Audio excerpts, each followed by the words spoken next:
Halo, kami dari kelompok BAT akan melaksanakan podcast yang bertema perilaku online yang merugikan. Oke, langsung saja ke segmen selanjutnya. Cekidot. Oke, assalamualaikum warahmatullahi wabarakatuh. Jadi kali ini kita bakal podcast ya bersama narasumber kita.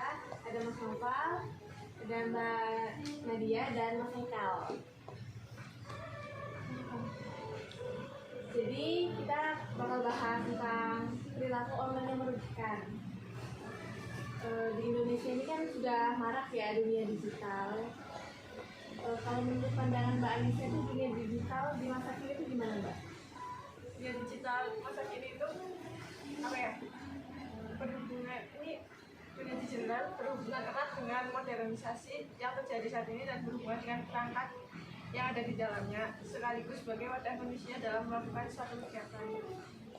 Seperti itu Mbak Hana. Oh jadi berhubungan ya Iya. sama kegiatan. Oke.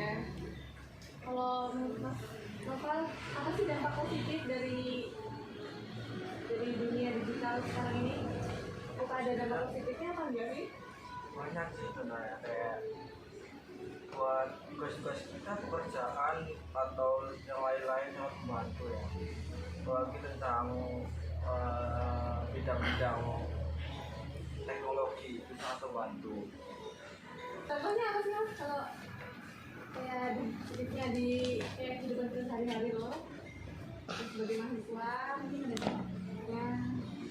Memang khususnya buat kehidupan sehari-hari ya, kalau saya kan mahasiswa ya, buat ngerjain tugas referensi buat hiburan juga gitu. Dari mana kalau bukan dari dunia digital ya Mas? Iya benar juga. Kalau dampak negatifnya tuh gimana ya Mas Haikal? Menurut Mas gimana? Yang kalau nanti Jadi dampak negatif dari dunia digital itu sebenarnya sangat mengerikan karena ketika seseorang sudah dikuasai oleh teknologi, pasti mereka akan melupakan sesuatu yang lampau. Dalam artian melupakan jejak-jejak masa lalu gitu. Dan juga banyak kasus-kasus mengenai dampak negatif dari teknologi sendiri. Contohnya kasus yang paling dekat aja di sekitar kita itu adalah anak kecil, balita yang dikasih handphone sama orang tua. Itu adalah salah satu dampak dari negatif dunia digital. Karena pada umur segitu itu otak mereka itu ibaratnya itu masih bersih lah, belum siap menerima yang kejamnya itu, belum siap menerima kejamnya dunia digital. Karena kenapa saya bilang kejam? Karena lewat dunia digital seseorang bisa menghancurkan nama baik seseorang. Padahal dia diam di rumah, hanya jarinya saja yang bergerak. Dalam artian kalau orang dulu ya merusak nama baik atau membunuh orang itu tinggal datengin bunuh kayak gitu. Tapi kalau sekarang saya duduk di rumah saya bisa bunuh orang, bisa. Itulah banget ya. Wah, ngeri banget. Dan juga untuk menanginya itu cukup susah. Karena apa? Orang tua sekarang itu cenderung lebih memilih sesuatu yang simpel, dalam artian ketika anak nangis mau akhirnya apa? Handphone. Ya karena instan semua Nah. kayak daripada ribet lah gitu. Nah itu kan pemikiran orang tua sekarang kayak gitu. Sebenarnya ketika anak sudah dikenalkan dengan dunia digital, apalagi tidak sesuai pantauan orang tua, itu akan merusak generasi bangsa ini. Yang khususnya pada yang lain pada tahun 2020 ke atas. Itu salah satu dampak negatif dari itu. Masih banyak mengenai peperangan, itu dampak juga dari dunia digital. Sekarang yang gini, di Indonesia sendiri, contoh misalkan ada kasus hoax, itu pasti gampang menyebarnya. Karena apa? Kurangnya literasi dari para masyarakat Indonesia. Sekarang kayak misalkan kasus pembunuhan ini, padahal pelakunya itu misalkan ada kasus pembunuhan, pelakunya ibunya sendiri. Padahal polisi itu belum menyelidiki sepenuhnya, tetapi ada orang yang memperkirakan ini pelakunya, pasti satu Indonesia langsung viral. Dan langsung ibu itu divonis langsung dialah pembunuhnya. Padahal kan belum pasti. informasi itu harus ditetapkan, harus dibuktikan faktanya. Ketika kita memvonis bahwa itu salahnya, itu masalah ini itu, kita berarti orang yang kurang literasi dalam dunia digital. Karena kan banyak kasus-kasus hoax yang tersebar ternyata belum valid, ternyata belum benar kebenarannya. kurangnya literasi digital. Nah, itu adalah masalah yang ada di Indonesia itu. Terus kira-kira kayak banyakan dampak positif atau negatifnya sih dari ini? Sebenarnya tergantung sih ya. orangnya. Ada orang yang mengatakan bahwa dunia digital itu positif dan ada yang mengatakan sebaliknya. Orang yang mengatakan positif karena dia merasa keuntungan terbantu lewat dunia digital, dan orang yang mengatakan itu negatif karena dia mengalami suatu kerugian atau dampak dari dunia digital. Sebenarnya itu cenderung pemikiran orang-orang. Jadi kita tergantung mana yang kira-kira baik dan mana yang kira-kira buruk. Tergantung gimana orangnya Iya, ya. tergantung gimana orangnya. Iya. Karena kan semua orang itu kan sifatnya beda-beda ya, apalagi dalam menggunakan dunia digital. Contohnya kebutuhan juga beda, ada yang kebutuhan berdagang, ada yang komunikasi, konten kreator, bahkan dari dunia digital itu bisa menghasilkan uang. Ya, minum dulu nih.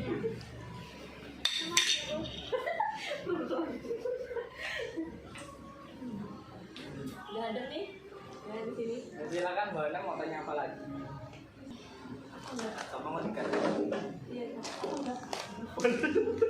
Udah tanya kan juga. Oh, izin masuk ya. Sudah kan mancing. Iyalah, bisa ngobrol panas ya. Ya, lanjut.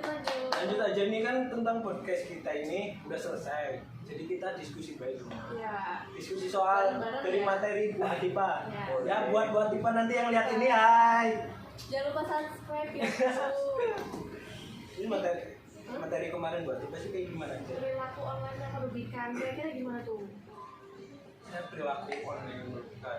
Contoh cari satu studi kasus deh. Judi swap. Ya, benar. Itu Judi swap itu kan banget udah sih. marak banget. Bahkan di ranah pemerintah sampai ada itu apa itu ketika rapat DPR malah malah main slot.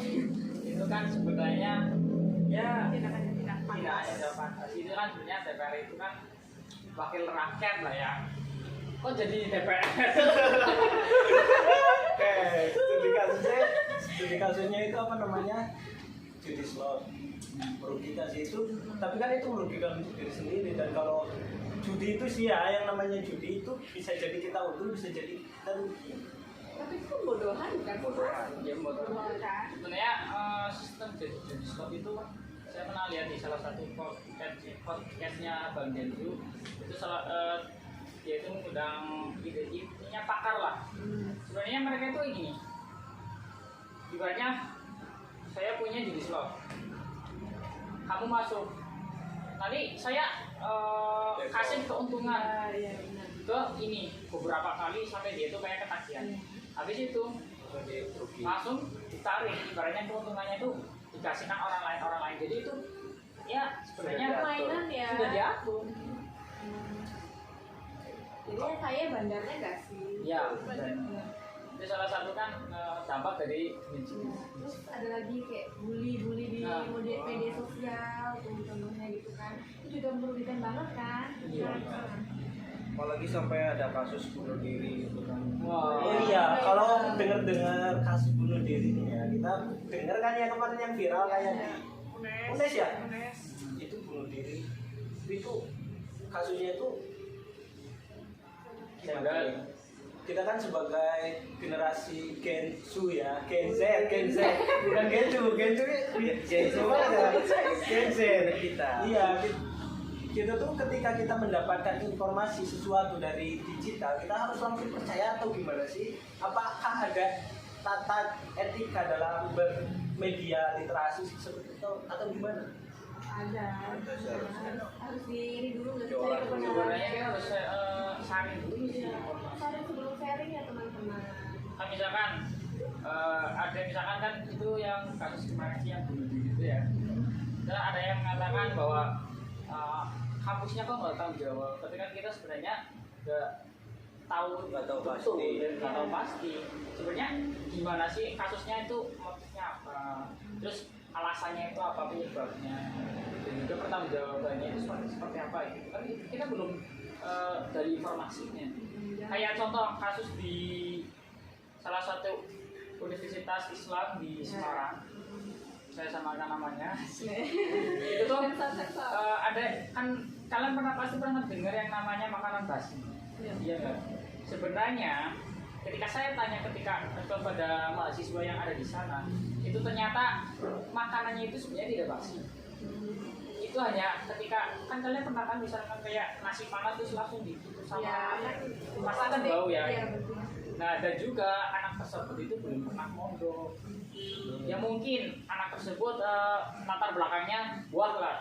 Enggak, kalau di sana kan ya biasa lah kayak gitu. Kita biasa tua.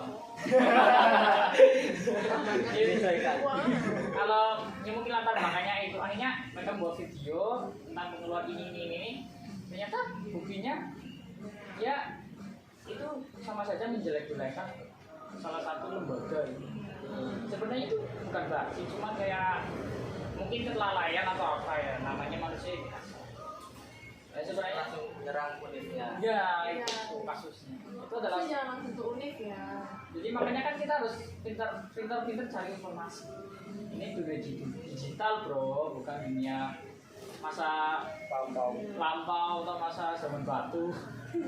Tapi dengan adanya digital itu kita jadi bantu banget loh. Iya. Untuk zaman sekarang ini masih ya pandu informasi ya. Nah, itu sangat bantu guys. Cuman kaliannya aja yang logikanya harus dipakai guys. Sorry ya, aku kan tim median yang video. Dari tadi lihat Mbak Ana nanya-nanya terus, boleh nggak tim median yang ke Mbak Ana? gantian dong. Jadi Ya. ini apa sih langkah awal ketika kita itu kayak melihat suatu informasi yang memang ada dua pandangan gitu, kayak yang kemarin viral itu di antara Gaza dan Palestina, itu kan ada yang bilang Gaza yang Zionis atau Palestina yang Zionis. Gimana coba tanggapan Mbak Ana selaku moderator itu? Itu kita kan cari pendapat orang. Iya, ya. pendapat orang. Soalnya saya kalau juga salah nggak apa-apa kan namanya. Iya. Literasinya berarti kurang. Maaf ya, saya bukan soal apa yang kita baca ya teman-teman. Oke, kayak gini aja kan. Itu kan kayak contohnya yang Gaza sama Palestina. Ketika kita mendapatkan informasi, ada dua pandangan tentang cara kita apa sih etika kita mendapatkan literasi digital. Itu awalnya itu seperti apa? Apa kita harus mengolah dulu atau seperti apa Iya, gitu? diolah dulu dong, Mas. Akhirnya kayak prosesnya pertama kita harus ini misalkan. Ya, harus benar dari dua belah pihak nggak sih, Mas? Nggak bisa dari salah satu. Mana dong? Mana dong? Mana ya? Cari tahu dulu berarti. Cari kebenaran. Belum ya. Ya, betul. Tapi kalau soal ngomongin digital literasi digital apa namanya digital di zaman sekarang itu nggak ada habis-habisnya nggak sih? Iya. Ya, kayak sekarang kasus kemarin di Cilacap pembulian, di Semarang bunuh diri, di UIN Lampung ada oknum kayak gitu. Oknum apaan Kita tuh? itu sebagai mahasiswa gimana ya kita mendapatkan informasi-informasi yang nyeleneh seperti itu? Apakah kita pernah berpikir nggak sih bahwa kejadian-kejadian tersebut ada di kita sekeliling kita? Ada, pastinya ada dong. Kan? Apakah ada kejadian serupa yang ada di sekeliling kita? Wih, Ngeri sekali. Bagus banget loh. Iya. Ya sebenarnya kita itu harus pintar memilih ya. Kayak contoh dulu itu pernah, ya bukan dulu sih, ini saya bukan menjelekkan nama baik orang ya.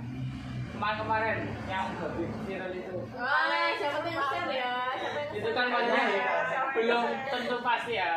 Kan saya juga salah satu korban. Jadi kan apa ya, sebenarnya itu ya belum tentu, tapi ya insya Allah bener lah atau apa, semoga aja. Ya, amin. Jadi kan kita kan waktu itu kan kurang literasi digital dalam membacanya, dalam mencari informasinya, sampai viral banget itu, seolah-olah kayak satu Indonesia tuh Ya. ngupload semua itu. Siapa aja nih yang apa nih? Saya tidak. Punya Wah, mama. Angga. Angga. Jadi siapa kowe? Kan nanya. Iya. Lah, aku tuh nggak tahu tuh kasus itu pertama. Jadi pertama tuh ya sebut saja lah guruku atau ngaji bareng gitu kalau nggak kita ngaji katanya suruh share ini, aku juga nggak tahu ya asal saya ikut-ikut. Aku juga kayak gitu. Kayaknya dari guru, jadi aku mikirnya apapun yang datang dari guru yaitu ya akan dari kita. Mungkin ada dua pandangan ya, ada pandangan emang katanya kita disebut goblok nggak tahu itu siapa, tapi kita main ikut ngepost aja. Tapi yang pandanganku post itu kenapa aku ngepost karena itu salah satu disuruh salah satu guru aku sendiri, jadi ya Kalau disuruh guru gimana ya? ya kita manut aja kalau dapat barokahnya alhamdulillah, kalau enggak ya nggak apa-apa kan, nggak rugi juga toh kita ngepost satu foto gitu ya. Kalau beneran ya syukur ya. Iya, daripada kita menjustifikasi bahwa orang lain yang ngepost itu goblok. Gimana sih ya? Kalau misal benar ada keberkahannya gimana coba? Iya sih, sebenarnya nggak bisa disalahin Ya ya. nggak bisa disalahin sih soal itu. Kembali ke Topik ya, ke topik lagi. Apa sih topiknya? Aku soal media, Cok. Tidak lah. Lanjut podcast. Berapa menit nih? Kalau menurut kalian nih ya, kalau dampak dari komentar negatif itu apa sih? Soalnya kalau tuh banyak yang kayak aku sendiri ya pribadi itu kalau misalnya mau ngupload foto atau apa tuh takut kayak ih di komen apa ya jelek gitu loh, kepingin duluan takut di komen gitu, takut ih ini nggak bagus gitu, jadi kayak gimana ya, mau ngepus tuh takut loh. Jadi, gimana menurut kalian? Siapa dulu nih? Pal. Yo, Apa ini gambar? Namanya kenapa? Gimana menurut kamu? Kenapa apa masalah itu? gimana kalian? Komentar negatif ngaruh buat Mental ya. mental orang lain. Mungkin kita berkomentar apa ngejelekin gini karena bercanda gitu atau apa, tapi kan belum tentu sama orang itu dia nggak bercanda, bisa aja serius, Iya, terus soalnya kan terlalu dipikirin. mental orang beda-beda ya. Ya, betul. Bisa jadi kejadian yang enggak kayak bunuh diri atau apa gitu, itu dari komentar yang buruk. Dan juga itulah penyebab kenapa di Indonesia itu banyak orang yang punya bakat tapi terpendam. Karena mereka itu melihat dari masa-masa lalunya mereka, ketika mereka sedang aktif-aktifnya, tetapi mereka dihujat Ya. oleh teman-temannya, itu justru menghancurkan mental seseorang loh. Jadi insecure. Iya, down. jadi kayak misalkan aku punya bakat ini, tapi dilalah teman-teman di sekitarku itu kayak apa sih Iya, iya benar. Itu justru akan jangan aku mau gimana. Akhirnya jadi orang introvert, bakatnya itu terpendam. Sekarang banyak. Sebenarnya Indonesia itu yang punya bakat itu banyak. Cuman mereka lebih menutup diri karena ya masalah itu hujatan. Sekarang ada pepatah yang mengatakan bahwa mulutmu itu harimau. Banyak orang yang mengatakan kalau sebenarnya itu buat latih mental mereka, buat ini itu sebenarnya tidak semuanya. Banyak orang yang nyatanya itu mereka itu butuh pelukan orang, seseorang. Dalam artian merangkul mereka loh, ayo sini sama aku aja, sama mereka. Sebenarnya ya inilah mirisnya Indonesia sekarang. Generasinya itu lebih mementingkan gengsi, harga diri. Contoh aja, ketika ada orang ketika ada seseorang yang di hadapan publik itu pasti mereka menginginkan yang namanya dipandang keren, Kayak diakuin gitu ya, ya. diakui. Karena apa? Gengsi. Sebenarnya orang pinter itu nggak melihat pinternya. Orang yang benar-benar keren nggak melihat pinternya. Orang yang benar-benar cerdas nggak melihat itu. Itu kan anak biasa. Contoh orang yang punya Facebook, Mark sampai itu, Mark Zuckerberg, itu adalah orang terkaya, salah satu deretan orang yang kaya di dunia. Tapi apa? Penampilannya itu sederhana. Pernah, dan istrinya juga itu, ya menurut saya itu biasa aja. Dia tuh istrinya tuh keturunan Asia. Pas ditanya, kenapa kamu mau sama orang Asia itu? jawaban Marx itu adalah kecantikan pasti akan pudar, kekayaanku pasti suatu saat akan hilang. Yang itu menandakan bahwa sesuatu yang kita punya itu tidak akan semuanya itu abadi, pasti akan musnah. Jadi untuk generasi Indonesia zaman-zaman generasi Z, perbanyak literasi kalian mengenai dunia digital, dan juga jangan memandang seseorang hanya dengan sebelah mata. Ingat, seseorang yang pernah kalian hujat belum tentu dia itu akan terpuruk, dalam artian dia itu tidak akan sukses. Bahkan orang-orang kaya atau orang-orang sukses di dunia itu berawal dari yang namanya keterpurukan. Kata Tan Malaka, terbentur, dan terbentuk. Siapa itu yang ngomong ya? Wah, gimana? Ya. Sekalian menurut kalian punya ide gak sih nggak buat memajukan bangsa ini? Kalian ngerasa nggak kayak di Indonesia itu anak mudanya itu cenderung bodoh amat loh? Merasa nggak? Iya merasa. Menurut kalian itu gimana? Kayak males tahu. Nah, kayak males sama gerak. Siapa tuh? Ini bukan dari siapa-siapa ya, bahkan saya sendiri tuh rasanya gitu. Iya, sama. Aduh, males. Kayak kadang males tahu apa sih, nggak bodo amat gitu loh. Iya. Apa nggak usah tahu? Tapi yang harus kalian ingat, di Indonesia adalah salah satu negara yang mendeklarasikan merdekanya sendiri, bukan dikasih, bukan negara bagian serikat, bukan. Indonesia itu salah satu negara yang mandiri. Nah, kemerdekaan kita itu dicapai dengan susah payah sendiri. Sedangkan tetangga sebelah yang negaranya Filipina itu dikasih merdekanya itu dikasih boy. Wah, give away lah, hibah dari Inggris. Bahkan negara-negara sekitar kita itu banyak yang dikasih. Bahkan mereka itu malah masuk ke jajaran negara perserikatan. Ingat, Indonesia itu kaya. Kalian pasti tahu Qatar, tahu Uni Emirat Arab, tahu Arab Saudi. Mereka itu adalah daerah negara. Karena apa? Karena minyak bumi. Tapi yang kalian ketahui adalah minyak bumi yang ada di Indonesia pasti akan habis. Minyak bumi yang ada di negara Timur Tengah pasti akan habis. Tetapi Indonesia minyak buminya itu belum matang. Dalam artian ketika kita sudah mencapai masa tertentu, ketika kejayaan di Indonesia akan muncul, di situ minyak bumi kita bisa dipanen. Dan juga hasil alam kita sebenarnya banyak. Kalimantan, timah, nikel, Papua emas, batu bara, banyak sekarang yang sudah banyak sebenarnya kekayaan yang ada di Indonesia. Tapi apa? Cenderung anak-anak bangsanya tidak mau memanfaatkan kekayaan yang ada di Indonesia. Bahkan ada lagu yang mengatakan bahwa Indonesia itu adalah tanah surga. Gimana tuh mas lagunya mas? Saya lupa lagunya, intinya liriknya gitu. Ibaratnya batang ditancapkan jadi pohon. Itu saking kayanya negara Indonesia. Ya gitu. Jadi ayo kita kan sebagai generasi penerus bangsa, kita juga kan katanya 2045 itu adalah masa kejayaannya kita. Tapi mana buktinya? Ayo kita buktikan. Kita harus banyak-banyak literasi. Iya, literasi. Jangan sampai ketinggalan informasi dalam dunia digital. Karena kita ketinggalan satu langkah, kita akan ketinggalan. Dan kita akan keterbelakangan. Dan juga apalagi Bikin 42.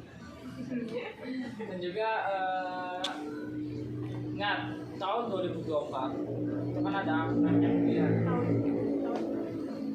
pemilu tahun 2024. Ingat, pemimpin adalah orang yang akan menggerakkan tatanan suatu bangsa ini. Jadi kalian harus pilih pemimpin yang menurut kalian dalam artian bukan hanya menurut pendapat ini karena dikasih uang atau enggak, tapi lihat tanggung jawabnya, lihat Jangan termakan oleh yang namanya uang, keluarga.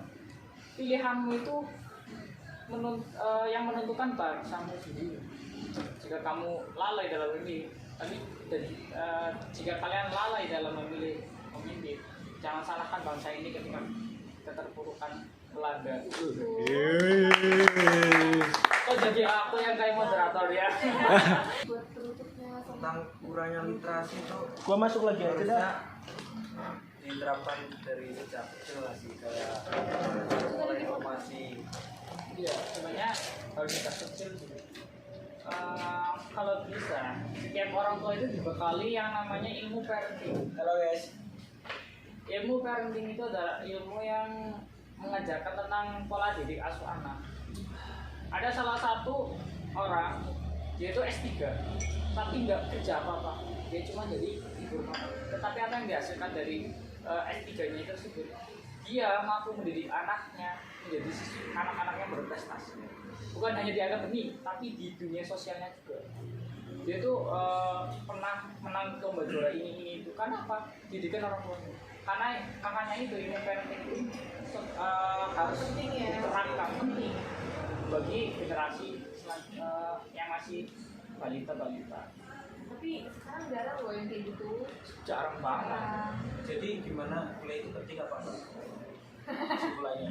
Iya, banyak yang bilang kayak ngapain cewek kuliah ujung-ujungnya di dapurnya nggak bener. Iya, benar sekali Bu Hana. Sebenarnya yang membuat kuliah itu menjadi sesuatu yang tua itu sebenarnya bukan di universitasnya, bukan di kayak kampusnya atau apa, tetapi yang menentukan itu adalah lingkungan.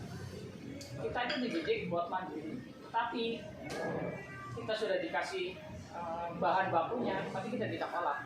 Contohnya kita disuruh buat tugas ini. Ketika kita melakukannya dengan waktu yang tepat dan juga deadline yang tepat, itu pasti kita kan atasannya tenang. Ini siapa tuh? Kita. Ya. Cuak. Oke, cukup sampai sini aja. Kita lanjut part 3 kapan-kapan. Oke, sebelumnya kan tadi belum perkenalan. Perkenalkan, saya Angga Putra Pratama sebagai tim media. Kelihatan ya. Kelihatan coy. Perkenalkan, nama saya Angga Putra Pratama sebagai tim media, dan di sini ada Hana, Nafisa, di sebelah saya. Muhammad Tawazaki Wardana. Aisyah Zainal Fitri. Ya, nama saya Muhammad Haikal Citra Nugra. Saya berasal dari Desa Karanganyar Mendala, Kecamatan Sirampu, Kabupaten Brebes, Jawa Tengah, Indonesia, negara kita tercinta. Salam merdeka. Salam. Kita ini udah 30 menit. Jadi kita penutupan, habis itu jangan lupa kalian stalking IG kita. Nanti kita akan buat permainan di situ. Oke? Jangan lupa saksikan. Stay tune guys. Jangan lupa subscribe. Komen, like. YouTube bisa apa nih? YouTube gua aja nggak apa-apa. Ya udah, nanti kalian cek di Nanti. kalian. Oke? Yuk, salam Mbak Ana. Oh iya, tadi aku Iya. nggak ikut. Itu sukses ya dari podcast kita hari ini. Terima kasih ya buat narasumber yang baik, yang kece. Hebat. Terima kasih. Dadah. Oh iya, Dadah.